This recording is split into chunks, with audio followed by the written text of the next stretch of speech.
ఆడలేక మధ్యలో ఓడు అన్న చందంగా వ్యవహరిస్తున్నది చంద్రబాబు సర్కార్. కాపుల రిజర్వేషన్ విషయంలో ఇచ్చిన హామీని తుంగలోకి తొక్కిన చంద్రబాబు తుని ఘటనలో వైఎస్ఆర్సీపీని వేధింపులకు గురి చేస్తున్నారు. రత్నాచల్ ఎక్స్ప్రెస్ తగులబడిన సమయంలో వైఎస్ఆర్సీపీ నేత భూమన కరుణాకర్ రెడ్డి అక్కడ లేకపోయినా ఆయనకు నోటీసులు ఇచ్చి మరీ పోలీసులతో విచారణ చేయిస్తున్నది. దాదాపు 6 గంటల పాటు విచారించిన సిఐడి రేపు మళ్లీ విచారణకు రావాలని భూమన కరుణాకర్ రెడ్డిని ఆదేశించింది. మరోవైపు తనకు నోటీసులు ఇవ్వడం చంద్రబాబు దాష్టీకానికి పరాకాష్ట అని భూమన మండిపడ్డారు. తమపై కక్ష సాధింపులకు పాల్పడిన కాపు రిజర్వేషన్ల విషయంలో తమ మద్దతు కొనసాగుతుందని భూమన స్పష్టం చేశారు. చంద్రబాబు కాపుల మధ్య సంబంధం పాము కప్పలాంటిదని ఆయన అభివర్ణించారు. చంద్రబాబు రూదర్ఫర్డ్ మార్గాన్ని ఎంచుకొని పరిపాలన చేస్తున్నారని భూమన ఆరోపించారు. నోటీసులు ఇచ్చి పిలిపించటం చంద్రబాబు చేస్తున్నటువంటి దాష్టీకానికి పరాకాష్ట. ఏ ఉద్యమము ఉక్కు పాదాలతో అణచాలంటే అణిగేటువంటి పరిస్థితి లేనే లేదు. చంద్రబాబు గారే ఎన్నికల మేనిఫెస్టోలో కాపుల అందరూ చాలా బీదరికంతో బాధపడుతున్నారు, వాళ్ళ జీవితాలను కాంతివంతం చేస్తాను, వాళ్ళనందరినీ కూడా బీసీలుగా మారుస్తాను నేను అధికారంలోకి వస్తేనని ఎన్నికల హామీ ప్రమాణము చేసి ప్రభుత్వం వాళ్ళ మద్దతు వలన ఏర్పడ్డ తర్వాత ఆ ప్రమాణానికి కూనీ చేసినటువంటి కారణంగా మా జాతి అవమానపడిపోయింది, అత్యాచారానికి గురి కాబడింది, మోసగింపబడింది, వంచన కాబడ్డది. నష్టపోయినటువంటి మా జాతికి మేలు చెయ్యాలన్నటువంటి ఉద్దేశంతో ముద్రగడ పద్మనాభం గారు మీరు ఇచ్చినటువంటి ఎన్నికల హామీని నెరవేర్చండి అనేటువంటి డిమాండ్తో చేసినటువంటి పోరాటానికి మేము పరిపూర్ణమైనటువంటి మద్దతును నైతికంగా ఇచ్చాము, ఇస్తాము. భవిష్యత్తులో కూడా దీనికి ఖచ్చితంగా కట్టుబడి ఉంటాము. ఏ రకంగా మమ్మల్ని బెదిరించినా, మా మీద ఏ రకమైనటువంటి అప్రజాస్వామిక పద్ధతులు ప్రయోగించినా భయపడి వెనుకకు జరిగేటువంటి ప్రసక్తి లేనే లేదు. కాపు కులం పట్ల చంద్రబాబు నాయుడు గారు రూథర్ఫర్డ్ లాగా వ్యవహరిస్తున్నారు.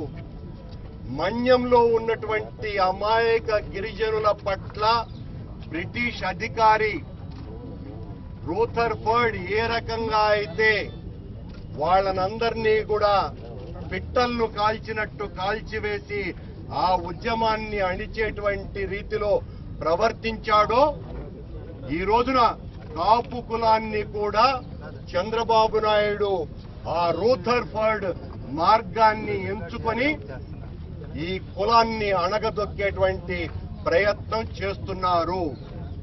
చంద్రబాబులు కాపుల సంబంధం పాము కప్ప సంబంధం.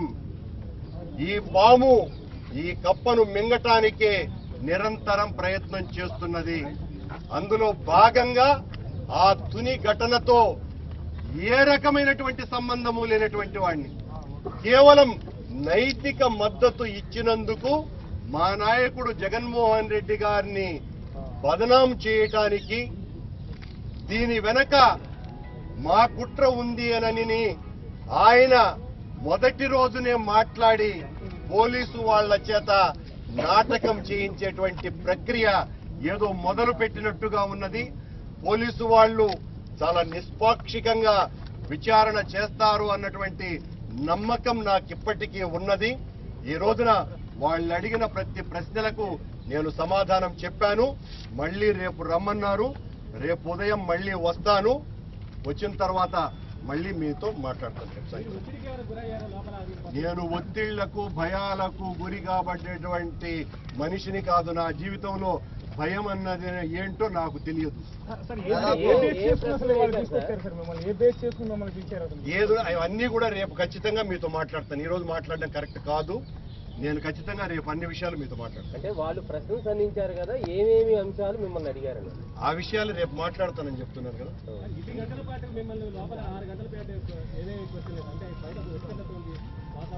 ఆ ఉత్కంఠతకు రేపు దించుదామండి. రేపు కూడా రమ్మన్నారు కదా, రేపు దించుదాం. వైసీపీ నేతలు ఇంత ముందంటే మిమ్మల్ని ఎందుకు టార్గెట్ చేశారు? చంద్రబాబు గారిని అడగండి. మీకు సంబంధం ఉన్నవాడే చంద్రబాబు గారిని అడగండి. ఆ ప్రశ్న ఆయనకు వేయాల్సింది నాకేస్తే నేనేం సమాధానం చెప్పేది? ఆ లిస్టులోనూ లేదు, ఏ లిస్టులోనూ లేదు. చంద్రబాబు లిస్టులో ఉన్నది. ఇప్పుడు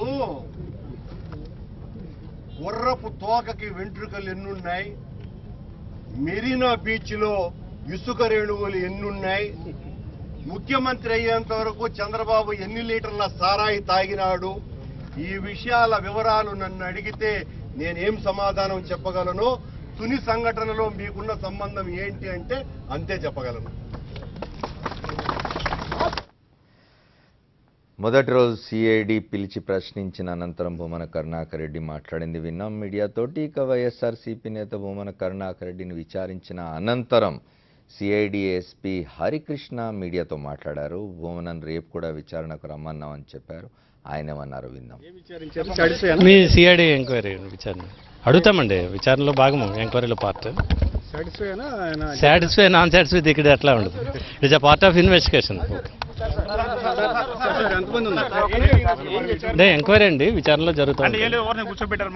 అట్లా అని మీకు ఊరిని ఎందుకు కూర్చోబెడతారండి? వాళ్ళు ఏదైనా ఆరోపణ చేయనండి.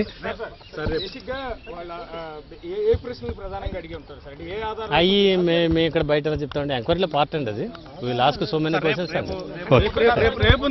రేపు ఉందండి. రేపు ఇదే కదా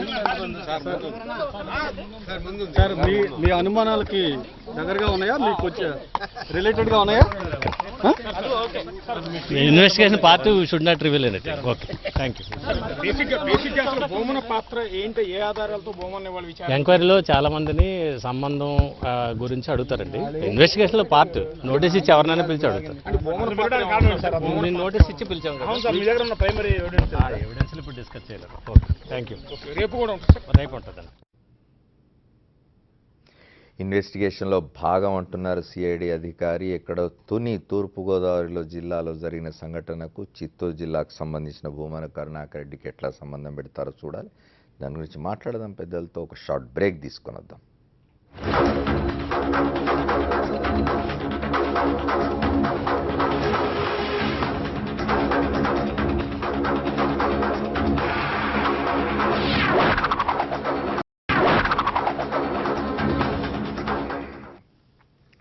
welcome back to the fourth estate. ఈ ఏడాది జనవరి 30వ తేదీన తుని వద్ద జరిగిన రత్నాచల్ ఎక్స్ప్రెస్ తగులబెట్టిన సంఘటనలో చిత్తూరు జిల్లాకు సంబంధించిన వైఎస్ఆర్ కాంగ్రెస్ పార్టీ నాయకుడు భూమన కరుణాకర్ రెడ్డిని, మాజీ శాసనసభ్యుడు, ఆయనను కూడా ప్రశ్నించడానికి సిఐడి పిలిచింది. ఆయన ఇవాళ మొదటి రోజు సిఐడి ప్రశ్నించిన దాని గురించి బయట వచ్చి మీడియాతో మాట్లాడినారు. మళ్ళీ రేపు రమ్మన్నట్టుగా తెలుస్తున్నది. దాని గురించి మాట్లాడుకుంటున్నాం. ప్రసాద్ రెడ్డి గారు ఉన్నారు మనతో, అద్దెపల్లి శ్రీధర్ ఉన్నారు, ఆంధ్రప్రదేశ్ కాంగ్రెస్ నాయకులు బొలిశెట్టి సత్యనారాయణ విశాఖపట్నం నుంచి, అట్లాగే వైఎస్ఆర్ కాంగ్రెస్ పార్టీ నాయకురాలు జక్కంపూడి విజయలక్ష్మి గారు మనతో రాజమండ్రి నుంచి కూడా చర్చలో పాల్గొంటారు. ముందు ప్రసాద్ రెడ్డి గారు అంటారు. ప్రసాద్ రెడ్డి గారు ఒకటి చెప్పండి. అంటే రేపటి నుంచి ఆంధ్రప్రదేశ్ శాసనసభ వర్షాకాల సమావేశాలు ప్రారంభం కాబోతున్నాయి. ఈ తుని సంఘటన మీరు కనుక అంటే మనం ఒకసారి వెనక్కి రీకలెక్ట్ చేసుకుంటే, తునిలో ముద్రగడ పద్మనాభం గారు ఒక పబ్లిక్ మీటింగ్ పెట్టి మాట్లాడుతున్న క్రమంలోనే ఒక రైలు తగలబెట్టారు ఆందోళనకారులు వెళ్ళి.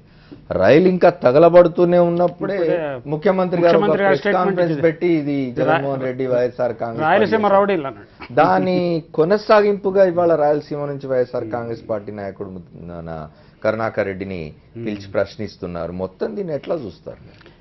ఇప్పుడండి అక్కడ తుని సంఘటన అనేది ముఖ్యంగా రైలు తగలబెట్టడం అనే సంఘటనలో ప్రభుత్వ వైఫల్యము, పాలనా యంత్రాంగం వైఫల్యము, ఇంటెలిజెన్స్ వైఫల్యము చాలా నిఘా వర్గాల స్పష్టంగా- వైఫల్యం స్పష్టంగా అదే స్పష్టంగా మొత్తం అన్ని వైఫల్యాలండి. అది అంతమంది జనాభా ఒక చోట పోగొడుతున్నప్పుడు, ఎమోషనల్లీ ఛార్జ్డ్ అయి ఉన్నప్పుడు ఆ విషయాన్ని ప్రభుత్వ యంత్రాంగాన్ని, పోలీస్ యంత్రాంగం కానీ గుర్తించలేకపోవడము, దానికి తగిన చర్యలు తీసుకుపోవడం అనేది వాళ్ళ పెద్ద వైఫల్యం.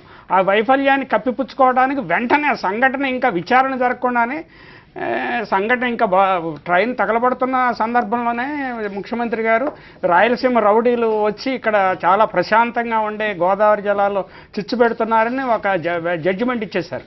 అప్పుడు పాలనా యంత్రాంగానికి ఆయన ఏం డైరెక్షన్ ఇస్తున్నట్టు, మీరు ఈ దిశగా మీ విచారణని ట్యూన్ చేసుకోండి అన్నట్టుగా డైరెక్షన్, చార్జెస్ ఫ్రేమ్ చేయండి అని చాలా, అసలు నేను 9 సంవత్సరాలు ముఖ్యమంత్రిగా ఉన్నారు ఆయన, చాలా పరిపాలనా దక్షుడని ఆయన చెప్పి ఆయన అట్లాంటి స్టేట్మెంట్లు ఎందుకు ఇస్తారనేది చాలా చాలా దురదృష్టకరం అండి. అలాంటి స్టేట్మెంట్స్ పరిపాలనా దక్షుడు ఎవ్వరు కూడా అటువంటి స్టేట్మెంట్ ఎవరు. మనకి పబ్లిక్ అడ్మినిస్ట్రేటర్ గుడనోవ్ అనే ఒక మాట, చక్కని మాట చెప్పండి. ప్రజాస్వామ్యం, ప్రత్యక్ష ప్రజాస్వామ్యం ఏ దేశంలో అయినా పరిడవిల్లాలంటే అధికార యంత్రాంగం నిష్పక్షపాతంగా వ్యవహరించాలని చెప్పాడు. ముఖ్యమంత్రి లాంటి స్టేట్మెంట్ ఇచ్చినాక అధికార యంత్రాంగం నిష్పక్షపాతంగా ఎలా ఉంటుంది? ప్రత్యక్ష ప్రజాస్వామ్యం ఎట్లా బలపడుతుంది? నీకు ప్రూఫ్స్ ఉన్న తర్వాతే పోలీసు యంత్రాంగం ద్వారా ఇటువంటి ప్రకటన చేయించవచ్చు, అనుమానితులను రప్పించవచ్చు. అనుమానితులు నోటీస్ ఇవ్వడం, పిలవడం తప్పేం లేదు. కానీ ఇలా చేయటం అనేది చాలా దురదృష్టకరము. అది చంద్రబాబు కానీ, చంద్రబాబు ప్రభుత్వాన్ని కానీ ప్రతిష్ట తెచ్చేది కాదు. ఆయన ఏదనుకుంటున్నాడంటే ప్రతిపక్ష నాయకులను ఇబ్బంది పెట్టడము, లేకపోతే ప్రతిపక్ష పార్టీలను వాళ్ళని వేధించడము, పోలీసు యంత్రాంగాన్ని ఉపయోగించుకోవటము, ఇది సరైన నిర్ణయం కాదండి. ఒక గొప్ప నాయకుడు ఏంటంటే తన పరిమితులను అర్థం చేసుకోవాలి ముందు. అధికారం ఎవరైతే చక్కగా వ్యవహరించగలరు అంటే దాని పరిమితులు అర్థం చేసుకున్న వాళ్ళే చక్కగా నిర్వహించగలరు. అటువంటి స్థితి చంద్రబాబు నాయుడు చాలా సుదీర్ఘ రాజకీయ అనుభవం ఉన్నా కానీ సంపాదించినట్లేదు.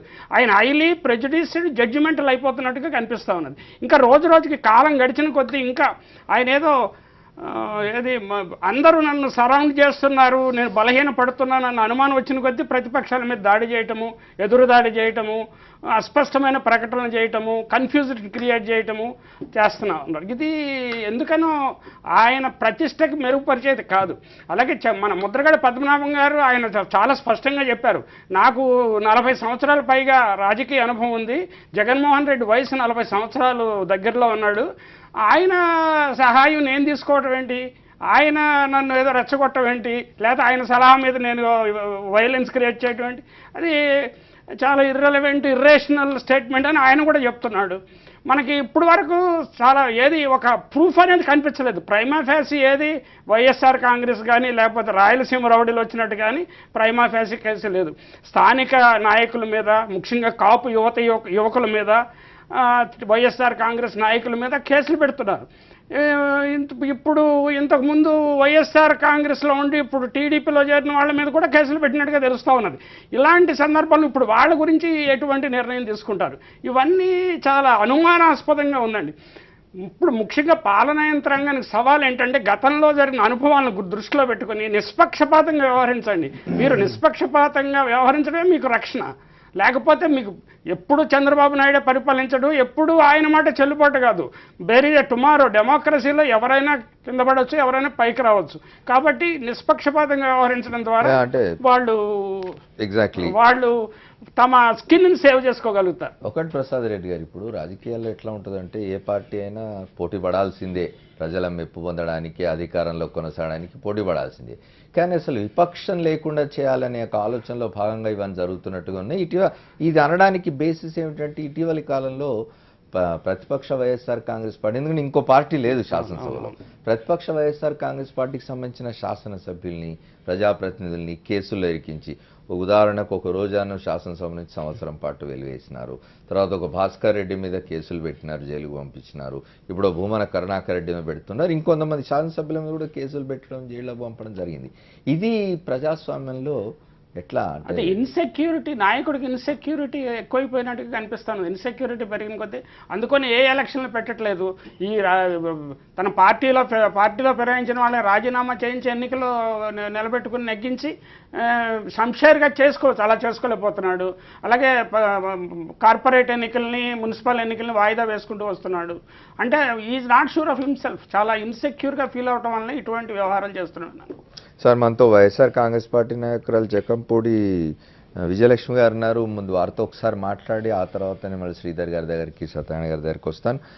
విజయలక్ష్మి గారు చెప్పండి, మీరు దగ్గరలో ఉన్నారు, ఏం జరుగుతున్నది అక్కడ? తుని రైలు దగ్ధం సంఘటన, చంద్రబాబు నాయుడు గారు వివరణకరణ, నిజానికి కేసులో పెట్టిన ఎవరి మీద అయితే కేసులు పెట్టారో అందులో ఆయన పేరు కూడా లేదు. హఠాత్తుగా సిఐడి ఇప్పుడు ఆయనను పిలిపించి విచారిస్తూ ఉన్నది. చంద్రబాబు నాయుడు గారు తరచూ రాయలసీమ వారిని అంటే ఒక ప్రాంతాన్ని కించపరిచే విధంగా మాట్లాడుతూ ఉంటారు. రాయలసీమ రౌడీలు అంటున్నారు. మొన్న అనంతపురంలో ఈ రెయిన్ గన్స్ గురించి మాట్లాడడానికి పోయినప్పుడు ఇక్కడంతా తుపాకుల సంస్కృతి ఉంది, నేను రెయిన్ గన్స్ తీసుకొచ్చినా అని మాట్లాడేది. ఇది ఏ మేరకు ప్రజాస్వామ్యంలో మంచి సంకేతాలు పంపుతుంది అంటారు?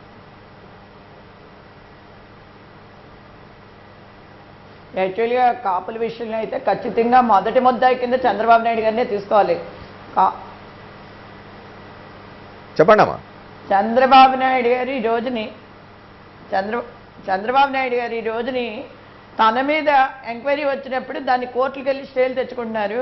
అలా భూమన కరుణాకర్ రెడ్డి గారికి ఈ కేసుల సంబంధం ఏంటి?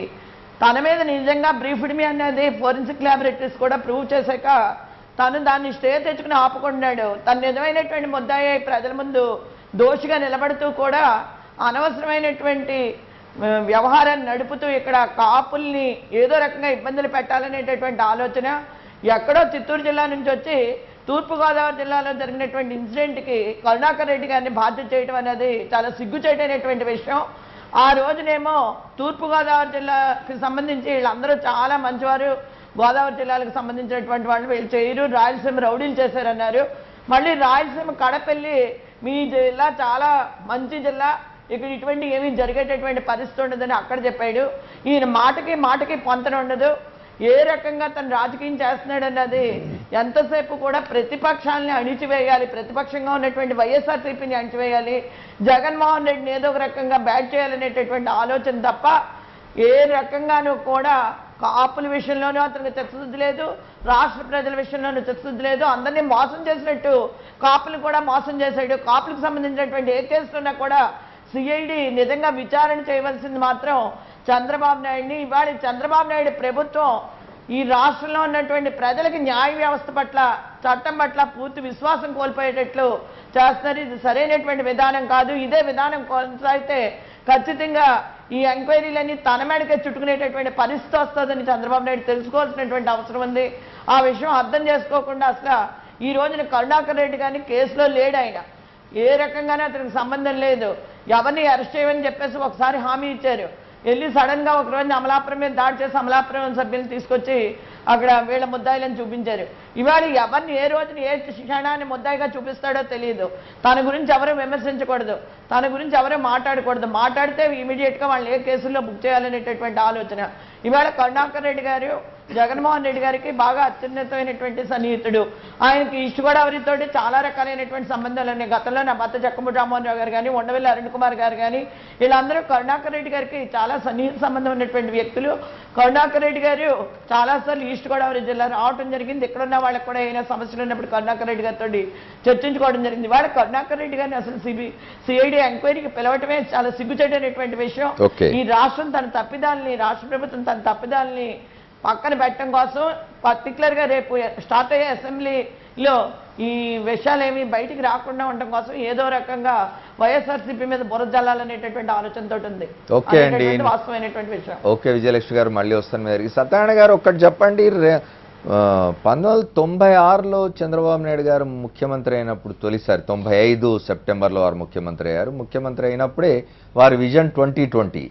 అయితే 2004లో బ్రేక్ పడింది వారి విజన్కి. వారు అంటే విజన్ అంటే అధికారంలో కొనసాగాలి 2020 వరకు అనే ఆలోచనతో ఉండినారు. అది సాధ్యం కాక 2004లో రాజశేఖర రెడ్డి గారు దానికి బ్రేక్ కొట్టి 2004లో కాంగ్రెస్ ప్రభుత్వం వచ్చింది. 10 ఏళ్ల పాటు వారు ప్రతిపక్షంలో కూర్చోవాల్సి వచ్చింది.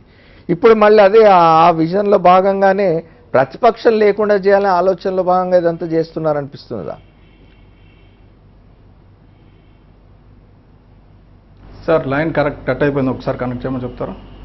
ఓకే, నేను మళ్ళీ వస్తాను మీ దగ్గరికి, శ్రీధర్తో మాట్లాడతాను. శ్రీధర్ చెప్పండి, ఇది అంటే డెమోక్రసీలో డెఫినెట్గా రాజకీయ పార్టీలు పోటీ పడాల్సిందే, కానీ ఇక్కడ మనం ఒకటి మొత్తంగా ఇవాళ ఆంధ్రప్రదేశ్లో పరిపాలన సాగుతున్న తీరు, రెండవది విత్ పర్టికులర్ రెఫరెన్స్ టు కాపు ఆందోళన మనం చూసినాం. జనవరిలో ముద్రగడ పద్మనాభం ఇవాళ కొత్తగా ఉద్యమాలు చేస్తున్న వ్యక్తి ఏం కాదు, ఆయన గతంలో కూడా చాలాసార్లు ఉద్యమాలు చేసినారు. And is known for his integrity.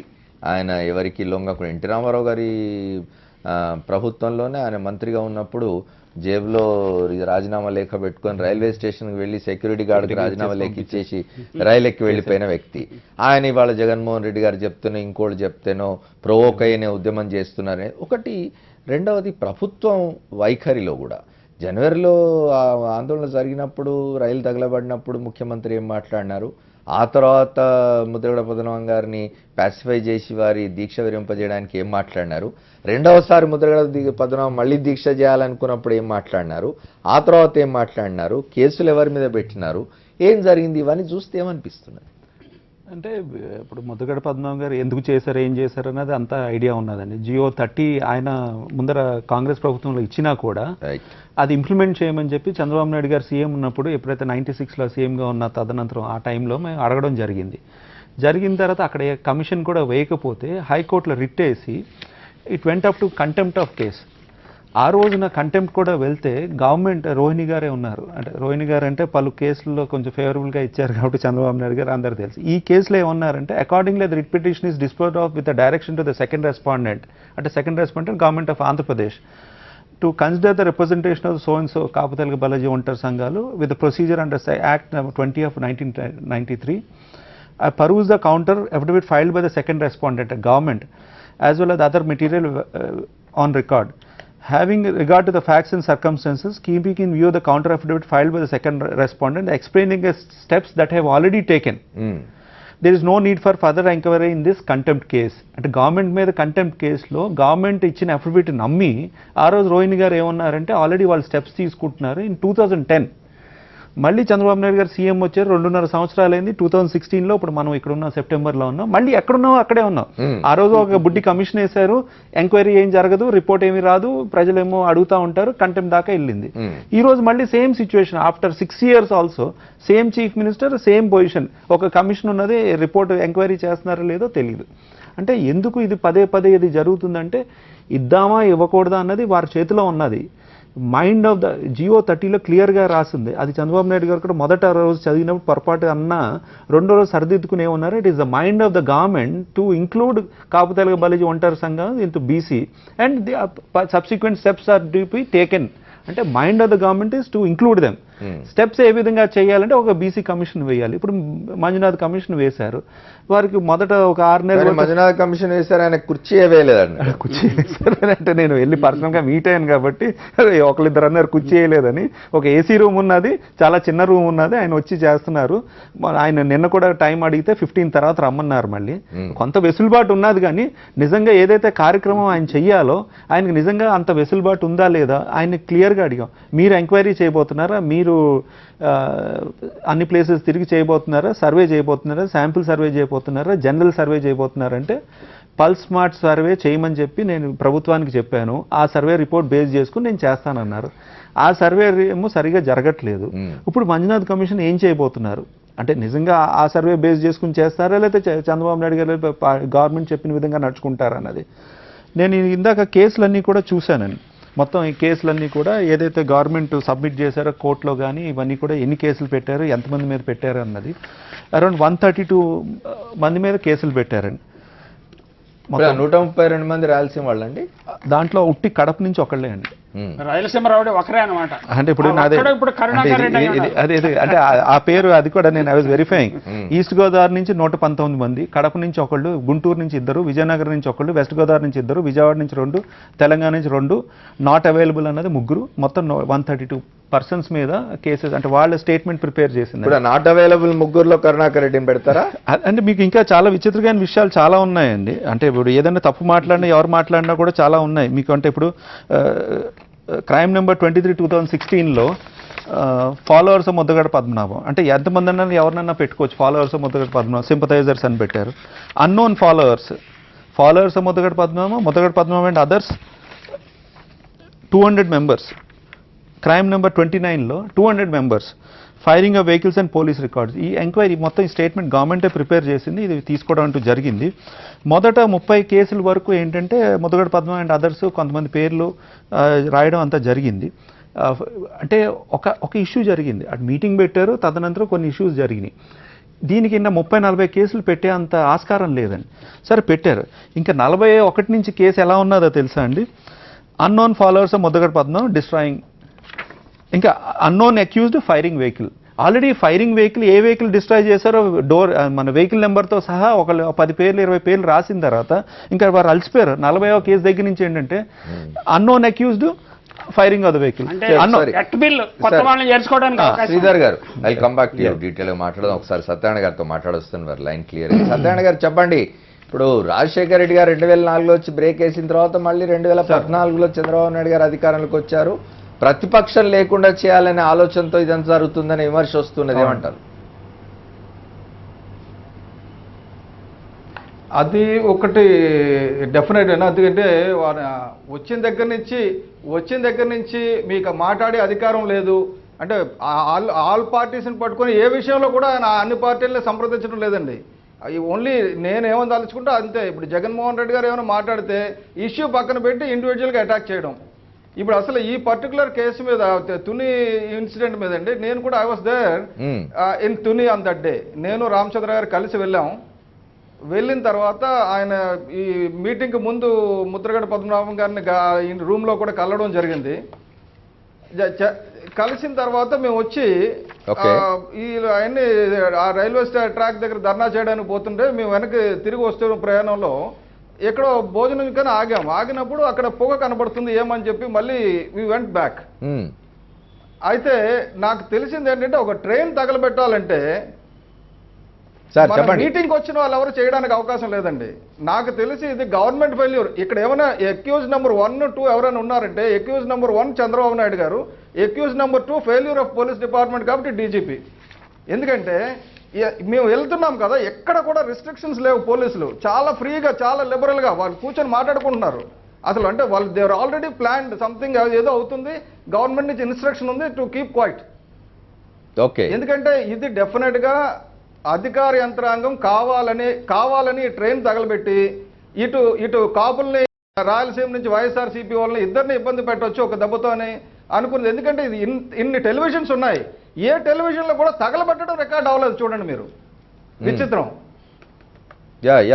Next ఇంతమంది ఆ ట్రైన్ తగలబడింది, ఒక్కటి కాలేదు అంటే ట్రైన్ నుంచి అందరూ దిగిపోయారు. అంటే something is happened very planned way, structured way, planned way. ఇది డెఫినెట్గా సిఐడి దర్యాప్తుతో ఏమి జరగదండి. దీని మీద సెంట్రల్ నుంచే దర్యాప్తు చేయాలి, సిబిఐ దర్యాప్తు చేయాలి తప్ప. ఎందుకంటే local police also accused, according to me police are also accused in this case. So police are also hand in glove అంటారు. హ్యాండ్ అండ్ గ్లవ్ కాదండి, వాళ్ళు గవర్నమెంట్ పోలీసు ఇద్దరు కలిసి చేసింది. ఇది మిగతా వాళ్ళు ఎవరికి సంబంధం లేదు నాకు తెలిసి. కానీ మరి ఇప్పుడు కరుణాకర్ రెడ్డిని ఇన్వాల్వ్ చేస్తున్నట్టుగా ఉన్నారు ఇందులో. జరగడానికి ఎవరినైనా ఇన్వాల్వ్ చేస్తారు. రేపు పొద్దున మాట్లాడితే మిమ్మల్ని పిలుస్తారు, నన్ను పిలుస్తారు. అందులో ఇందాక చెప్పారు శ్రీధర్ గారు 200 పేర్లు ఖాళీగా ఉన్నాయి. వాళ్ళకి ఎవరి మీద బుద్ధి పెడితే వాళ్ళు ఒకసారి రమ్మంటారు. Unknown followers of Mudragada Padmanabham ఏమంటే లా అండ్ ఆర్డర్ సిచ్యువేషన్ అంతే అదే sir. Mudragada Padmanabham and others 200 పేర్లు ఉన్నాయి. రేపు పొద్దున పిలిస్తే మీరు వెళ్ళాలి, నేను వెళ్ళాలి, లా అబైడింగ్ సిటిజన్స్గా. కానీ ఇప్పటికే నేను చెప్తున్నాను ఓపెన్గా, అక్యూజ్ నెంబర్ 1 డెఫినెట్గా సీఎం గారు, అక్యూజ్ నెంబర్ 2 డీజీపీ గారే, ఇంకెవరు ఉండకూడదండి ఈ కేసులో. ఇంత మొదట్లో ప్రసాద్ రెడ్డి గారు అదే చెప్పినారు. పరిస్థితులు దీనికి దారి తీసిన కారణాలు ఏంటండి సార్? ఒకటే, ఈ పరిస్థితికి దారి తీసిన కారణం ఏంటి? ఈయన ఒక ప్రామిస్ చేసి ఆ ప్రామిస్ ని ఫుల్ఫిల్ చేయకుండా వీళ్ళు ఇంటెన్షనల్ గా కాపుల్ని రెచ్చగొట్టిన ఆరోపణ చంద్రబాబు నాయుడు మీద చేయాలండి, ఇంకెవరి మీద కాదు. ఎందుకంటే ఆయన ప్రామిస్ చేయమని ఎవరు అడగల, ఈయనంతటా ఈయన ఇస్తానన్నాడు. కులాల పరంగా ఇది వరకు మాలా మాదికి గొడవ పెట్టారు, ఇప్పుడు కాపులు మిగతా వాళ్ళకి గొడవ పెట్టడానికి అని చెప్పి కాపులను బీసీల్లో చేరుస్తాం. ఎందుకంటే ఇది ఎకనామిక్ బ్యాక్వర్డ్ క్రైటీరియా జరగకుండా, సర్వే జరగకుండా చేరుస్తామన్న ఒక తప్పు. దాని గురించి కమిషన్ కూడా 2 సంవత్సరాల వరకు కమిషన్ వేయకూడదు. వేసిన తర్వాత కూడా ఇప్పుడు మీరు చూస్తారు, ఇప్పుడు ఆగస్ట్ 31 డేట్ ఇచ్చారు కదా, ఈయన 11వ తారీఖు ముద్రగడ గారు మళ్ళీ ఇంకో ఉద్యమం చేయాలి. ఈ ఉద్యమం చేస్తే ఏమంటే కాపులకి మిగతా వాళ్ళకి గొడవలు రావాలి. గొడవలు రావడం వల్ల కాపులు ఎప్పుడు మళ్ళీ అధికారంలో రాకుండా ఉండాలి. ఇలాంటివన్నీ రకరకాల స్కెచ్లు ఉన్నాయి ఆయనకి. ఎందుకంటే డెఫినెట్గా చంద్రబాబు నాయుడు గారు కాపులను బీసీలో చేరుస్తానని చెప్పడమే ఇదివరకు మాలా మాదిరిని విడదీసినట్టు కాపుల్లో ఓసీ కాపుల్ని బీసీ కాపుల్ని స్ప్లిట్ చేయడానికి ఒక ఎత్తుగడ. Right sir, thank you Satyanarayana గారు. మళ్ళీ ముద్రగడ గారు వస్తాను డిమాండ్ చేస్తున్న దాన్ని నేను వ్యతిరేకించడం లేదు. ఎందుకంటే ముద్రగడ గారు డిమాండ్ చేస్తున్నది ఒక్కసారి ముద్రగడ గారు డిమాండ్ చేస్తున్న దాన్ని నేను వ్యతిరేకించడం లేదండి. ఎందుకంటే ఆయన తీసేసిన దాన్ని తిరిగి ఇమ్మంటున్నాడు, కొత్తగా అడగడం లేదు. ఆయన ఇదివరకు ఉన్న రిజర్వేషన్ తీసేశారు, దాన్ని మళ్ళీ కావాలని అడుగుతున్నారు. ఇంకా చాలా మందికి ఉన్నాయి సార్, అట్లయితే చాలా కులాలకి రైట్ సార్. అయితే మనం శ్రీధర్తో మళ్ళీ కంటిన్యూ చేద్దాం. వస్తాను సత్యనారాయణ గారు మళ్ళీ మీ దగ్గర. సైంటిఫిక్ స్టడీ జరగకుండా ఇది చేయడం కమ్ బ్యాక్ టు సత్యనారాయణ గారు, ఐ కమ్ బ్యాక్ టు మనం మాట్లాడుతున్నాం. చెప్పండి. అంటే ఇన్ని కేసులు ఉన్నాయి. కానీ ఇప్పుడు ఈ కేసుల్లో అప్పట్లో వైఎస్ఆర్ కాంగ్రెస్ పార్టీ శాసనసభ్యులుగా ఉన్న జ్యోతుల్ నెహ్రూ, వరపుల సుబ్బారావులు కూడా ఉన్నట్టున్నారు అక్యూజ్డ్. మరి ఇప్పుడు వాళ్ళని ఏం చేస్తారు? అంటే ఇప్పుడు ఆ రోజు ఏంటంటే జ్యోతుల్ నెహ్రూ గారు 82 లిస్ట్ లో, అంటే ఇదే లిస్ట్ అందరి దగ్గర ఉన్నది కాబట్టి నేను చదువుతున్నాను. 82 లిస్ట్ లో Jyothula Nehru crime number 24, 25, 27, 28, 35, 40 of 2016 Tuni rural PS. అలాగే వరపుల సుబ్బారావు గారు MLA Prathipadu east Godavari 24, 25 same కేసులు అన్ని పెట్టారు. ఇద్దరి మీద 6 కేసులు ఉన్నాయి. ఆ రోజు వైఎస్ఆర్ పార్టీలో ఉన్నారు, కొంచెం యాక్టివ్గా ఉన్నారు, అక్కడ దగ్గరగా ఉన్నారు. ఉన్నప్పుడు ఏంటంటే జ్యోతుల్ నెహ్రూ డిప్యూటీ లీడర్గా ఉన్నాడు. అదే అందుకునే వారిద్దరి మీద పెట్టారు. ఇప్పుడు ప్రభుత్వం నిజంగా మనం చిత్తశుద్ధిగా ఇప్పుడు నిజంగా చెప్పుకోవాలంటే ఈ లిస్ట్ ప్రభుత్వం లిస్టే, అంటే డిపార్ట్మెంట్ లిస్టే అది. సో ఈ లిస్ట్ ప్రకారంగా ఉన్న 133 పిలిచిన తర్వాత అదర్స్లోకి వచ్చే భూమన కరుణాకర్ రెడ్డి కానీ ఎవరినన్నా పిలవచ్చు. ఈ 132ని పిలవకుండా అందులో ఒక 20 మందిని పిలిచారు. ఇంకా 132 అంటే ఇంకా 100 మంది దాకా ఉన్నారు. ఈ 100 మంది ఎగ్జాస్ట్ అయిన తర్వాత భూమన కరుణాకర్ రెడ్డి అంటే తెలుగుదేశం వర్గం వరకు వాళ్ళ వినికిడి వాళ్ళు చెప్పేది ఏంటంటే భూమన కరుణాకర్ రెడ్డి ముద్రగడ పద్మతో మాట్లాడారు, లేదంటే ఆ ఏరియాకి వచ్చారు, ఏదో జరిగింది అని చెప్పారు. ఇవన్నీ కూడా అంటే హియర్సే. ఏదైనా ఒక ఎవిడెన్స్ ఉండి ఆయన నిలదీస్తే నో ప్రాబ్లం, ఎవరు కూడా తప్పు పట్టలేం మనం. అంటే ఇప్పుడు నా పర్సనల్గా మనం ఏది చూసుకున్నా కూడా ఏంటంటే నాకు 2-3 ఆస్పెక్ట్స్ ఈ లిస్ట్లో ఉన్న 132 మందిలో ఇంచుమించుగా అందరితో కూడా నేను మాట్లాడడం జరిగిందండి. జరిగినప్పుడు ఏంటంటే ఒక దాడిశెట్టి రాజా అని తుని ఎమ్మెల్యే ఉన్నారు వైఎస్ఆర్ పార్టీ, ఆయనకి అనువుగా ఒక 4 ఉంటారు. ఆ 4లో 2ని లిస్టులో పెట్టారు. ఆ ఇద్దరిలో ఒకళ్ళు అసలు కాపు కమ్యూనిటీ అతనే కాదు. ఆ రోజు మీరు ఎక్కడున్నారు బ్రదర్, ఎందుకంటే ఆయనని అరెస్ట్ చేయడం జరిగింది. నువ్వు ఎక్కడున్నావు బ్రదర్ అది ఇదంటే నేను అది తునికి రాలేదండి, నేను నా పని మీద ఉన్నాను, అసలు ఎందుకు నీ పేరు లిస్ట్ అంటే నేను రాజా గారికి ఫాలో అవుతాను. 1 ఆస్పెక్ట్. రెండో ఆయన నేను అక్కడ దాకా వచ్చాను కానివ్వండి, నేను బిజినెస్ చేసుకున్నాను, కొబ్బరికాయల వ్యాపారం చేసుకుని నేను ఇలాంటి వాటికి ఎందుకు వెళ్తానండి, ఆ రోడ్డు దాకా వచ్చాను, మీటింగ్ చూశాను, అంత దుమ్ము ధూళి అదంతా నేను వెనక్కి వెళ్ళిపోయాను. ఇంకో ఆయన కామన ప్రభాకర్ అని చెప్పి మండపేటలో ఉన్నారండి, ఆయన కాంగ్రెస్ పార్టీ అతని మీద 14 కేసులు పెట్టారండి. నిజంగా ఆయన కొంచెం వయసులో పెద్ద అయినా 4 కాంగ్రెస్లో సీనియర్ లీడర్ కింద చెప్పుకుంటారు ఈస్ట్ గోదావరికి. ఆయన నిజంగా ఎందుకు మీటింగ్కి పంపించారు జనాన్ని, లేకపోతే మీటింగ్కి వచ్చారు. ఆయన మీద 14 కేసులు పెట్టడం నిజంగా ఆశ్చర్యం అనిపించింది. ఆ తర్వాత నేను స్టడీ చేసి కామన్ ప్రభాకర్ గారితో కూడా మాట్లాడితే ఏమన్నారంటే, నాకు మండపేట ఎమ్మెల్యే ఏదైతే టీడీపీ ఎమ్మెల్యే నాకు పడరు కాబట్టి అని ఆయన చెప్పుకుంటూ వచ్చారు. అలా మాట్లాడడంతో ఏమైందంటే యనమల రామకృష్ణ గారు పర్రని, అంటే తుని ఆపోజిట్ కృష్ణుడు అని ఉన్నారు యనమల కృష్ణ బ్రదర్, ఆయనకు పడని వర్గం ఒక 4-5 పేర్లు చేర్చడం జరిగింది. మండపేట జోగేశ్వరరావు గారికి పడని వర్గం ఒక 4-5 పేర్లు చేర్చడం జరిగింది. నేను చెప్పే ఈ పేర్లన్నీ కూడా ఆ రోజు మీటింగ్కి రాలేదు, రాని పేర్లు, బట్ యాక్టివ్గా ఆ ఏరియాలో పార్టీ యాక్టివిటీ చేస్తారు ఆపోజిట్ టీడీపీ, అలాంటి పేర్లు పెట్టారు. సో ఇవన్నీ ఏంటంటే ఇప్పుడు ఇబ్బందికరంగా ఏంటంటే ఇన్ని పేర్లు పెట్టిన తర్వాత యాక్షన్ ఏ విధంగా తీసుకుంటారు. నిజంగా పోలీస్ ఫోర్స్ కూడా ఇప్పుడు అక్బరుద్దీన్ బీజేపీ నాయకులు వదిలేసినట్టున్నారు. అంటే మేము కొంచెం దూరంగానే ఉన్న రోజు మీటింగ్కి, బట్ అది వేరే ఇష్యూ, పెద్దగా పెట్టలేదు మా మీద. అంటే ఒక్కటి యాడ్ చేయాలండి, మన అక్బరుద్దీన్ ఓవైసీ గారి మీద ఆ రోజు మాట్లాడితే హిందువుల గురించి అది మాట్లాడితే ఒక 40-50 కేసులు పెట్టారండి. పెట్టిన తర్వాత హైకోర్టుకి వెళ్ళిన తర్వాత ఆయన మర్జ్ చేయమన్నారండి కేసులన్నీ కూడా. అదేంటిది, నేను వెళ్ళాను, మీటింగ్కి వెళ్ళాను, మాట్లాడాను, నేను మాట్లాడింది ఒకటే మాట్లాడాను, ఇలా 40 కేసులు పెట్టి 4 పోలీస్ స్టేషన్ తిప్పడం అన్నది కరెక్ట్ కాదంటే హైకోర్టు మర్జ్ చేసి సింగిల్ చేసి ఆయన అరెస్ట్ చేయడం, బెయిల్ ఇవ్వడం అంతా జరిగింది. ముద్రగడ పద్మనాభం గారి మీద ఎన్ని కేసులు పెట్టారంటే 32 కేసెస్ పెట్టారండి. అంటే 32 ఎఫ్ఐఆర్స్ అండి, అండ్ డిఫరెంట్ సెక్షన్స్, 32 ఎఫ్ఐఆర్స్ పెట్టి డిఫరెంట్ సెక్షన్స్ పెట్టారు. బిగినింగ్ నుంచి తీసుకొచ్చి ఎండింగ్ దాకా పెట్టారు. ఇవన్నీ ఒకే పోలీస్ స్టేషన్ పరిధిలోనా లేక వేరే పోలీస్ స్టేషన్ కాదు, Tuni police station, Tuni rural police station లో ఎక్కువ ఉన్నాయి క్రైమ్స్ ఇవన్నీ కూడా. అంటే ఈ విధంగా ఒక మనిషి మీద ఇలా 32 కేసులు ఎలా పెడతారు అంటే, ఒకటి కేసులు కొట్టేస్తే కూడా మళ్ళీ కరెక్ట్ కాదు కదా. అంటే పోలీస్ డిపార్ట్మెంట్ కూడా ఒక పద్ధతిగా, ఇప్పుడు ఏదో ఒక ఇష్యూ జరిగింది ఎంక్వైరీ చేయాలి, 10 కేసులు పెట్టాలి. అంత మించి ఒక మనిషి మీద 32 కేసులు పెట్టి ప్రతిదానికి లాగడం అన్నది, ఒక 10 కేసులు 20 కేసులు. విజయలక్ష్మి గారి మీద ఒక కేసు పెట్టారు ఆ రోజు మీటింగ్కి వచ్చినందుకు. కాంగ్రెస్ వట్టి వసంత్ గారి మీద 5 పెట్టారు, లేదంటే పల్లం రాజు మీద 4 కేసులు పెట్టారు. వాళ్ళందరూ మీటింగ్కి అటెండ్ అయ్యారు. అంటే just as symbolic they belong to that community కాబట్టి, తునిలో జరుగుతున్నది కాబట్టి ఇన్వైట్ చేయడం కానీ, అయితే మన బాధ్యత కాబట్టి ఆ రోజు జరగడం జరిగింది. అంటే ఇన్ని కేసులు, అంటే అక్బరుద్దీన్ గారికి కేసులు ఏ విధంగా అయితే మర్జ్ చేసి 1 or 2 కేసెస్ కింద చేస్తారో రేపు పొద్దున్న హైకోర్టుకి వెళ్తే, అదేవిధంగా ఈ కేసులు 132 కేసులు పెట్టినా ఇవన్నీ కూడా మర్జ్ అయ్యి 2-3 కేసులు అవుతాయి. ఒకటి. రెండోది ఏంటంటే పరిటాల రవి గారి కేసులో అప్పుడు ఇష్యూస్లో జరిగిన తదనంతరం అంతా కూడా పార్టీ ఆఫీస్లోనే జరిపి ఇవన్నీ చేయండి అని చెప్పిన తర్వాత ఆ కేసులన్నీ తర్వాత ఆ ప్రభుత్వం వచ్చిన తర్వాత లిఫ్ట్ చేశారు. ఈ మధ్య కాలంలో కొన్ని కేసులు లిఫ్ట్ చేశారు, ఆ లిస్ట్ కూడా తయారు చేస్తున్నాం. టీడీపీ ప్రభుత్వం వచ్చిన తర్వాత ఎంతమంది మీద కేసు లిఫ్ట్ చేశారు అన్నది కూడా ఉన్నది ఆ లిస్ట్. శ్రీధర్, మళ్ళీ మాట్లాడదాం మనం. తుని రైలు దగ్ధం సంఘటన రాజకీయ కక్ష సాధింపుకు రాష్ట్ర ప్రభుత్వం ఉపయోగించుకుంటుందా అనే విషయంలో చర్చ జరుగుతున్నది. మాట్లాడదాం. ప్రసాద్ రెడ్డి గారితో మాట్లాడే ముందు ఒక షార్ట్ బ్రేక్ తీసుకున్నాం.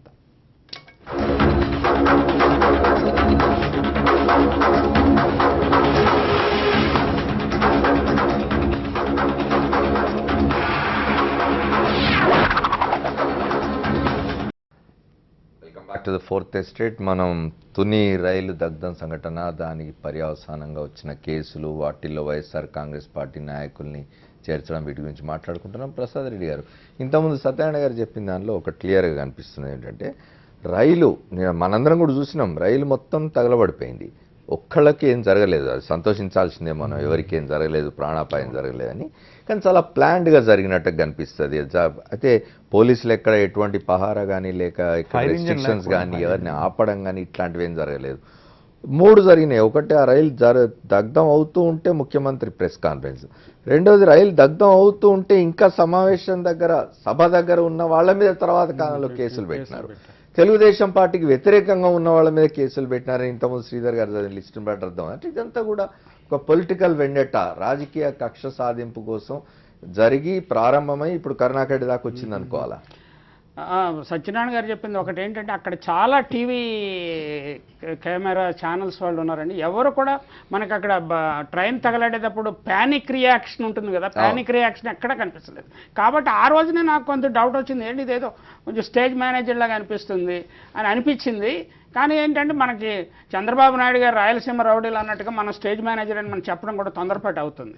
ఆయన తొందరపడినట్టు మనం తొందరపడలేం కదా. కాబట్టి విచారణ పూర్తయి వాస్తవాలు బయటకు రావాలని మనం కోరుకుందాం. కానీ సత్యనారాయణ గారు అంటుంది చంద్రబాబు నాయుడు అబెట్టారు అంటున్నాడు కదా, ఆయన హామీ ఇచ్చారు, నిలబెట్టుకోలే కాబట్టి ఇట్లాంటి సంఘటనలు జరుగుతున్నాయి. అంటే డైవర్ట్ చేయడానికి ఆయనే ఉండాలి కదా, ఆయన పోలీస్.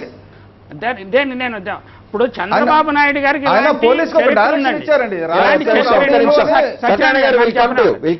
దానికి చరిత్ర ఏంటంటే, చంద్రబాబు నాయుడు గారి దగ్గర పెర్సెప్షన్ మేనేజ్మెంట్ అనే ఒక స్ట్రాటజీ ఉందండి.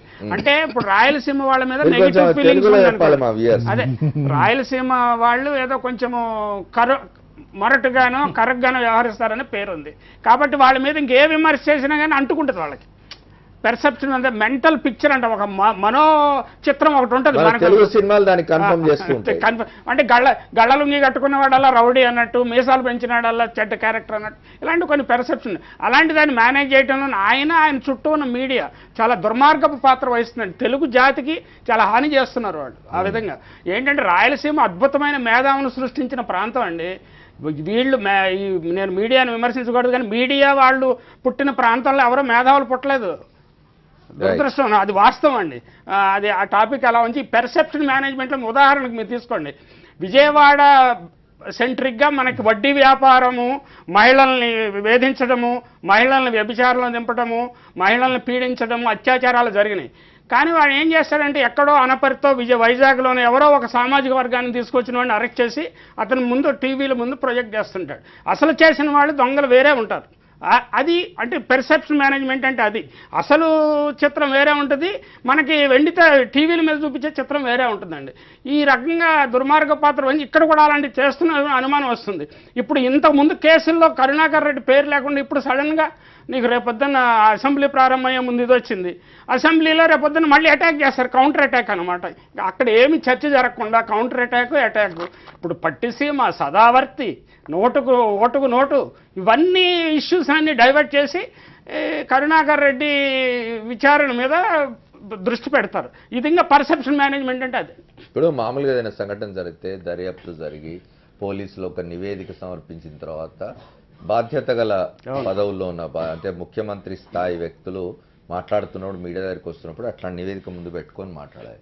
పట్టిసీమ గండి పడితే వైఎస్ఆర్ కాంగ్రెస్ పార్టీ కొట్టించింది అన్నారు. అట్లాగే తునిలో రైలు తగలబెడితే వైఎస్ఆర్ కాంగ్రెస్ పార్టీ తగలబెట్టింది అన్నారు. అంటే దర్యాప్తు జరగకుండానే సంఘటన ఇంకా జరుగుతూ ఉండగానే ఇట్లా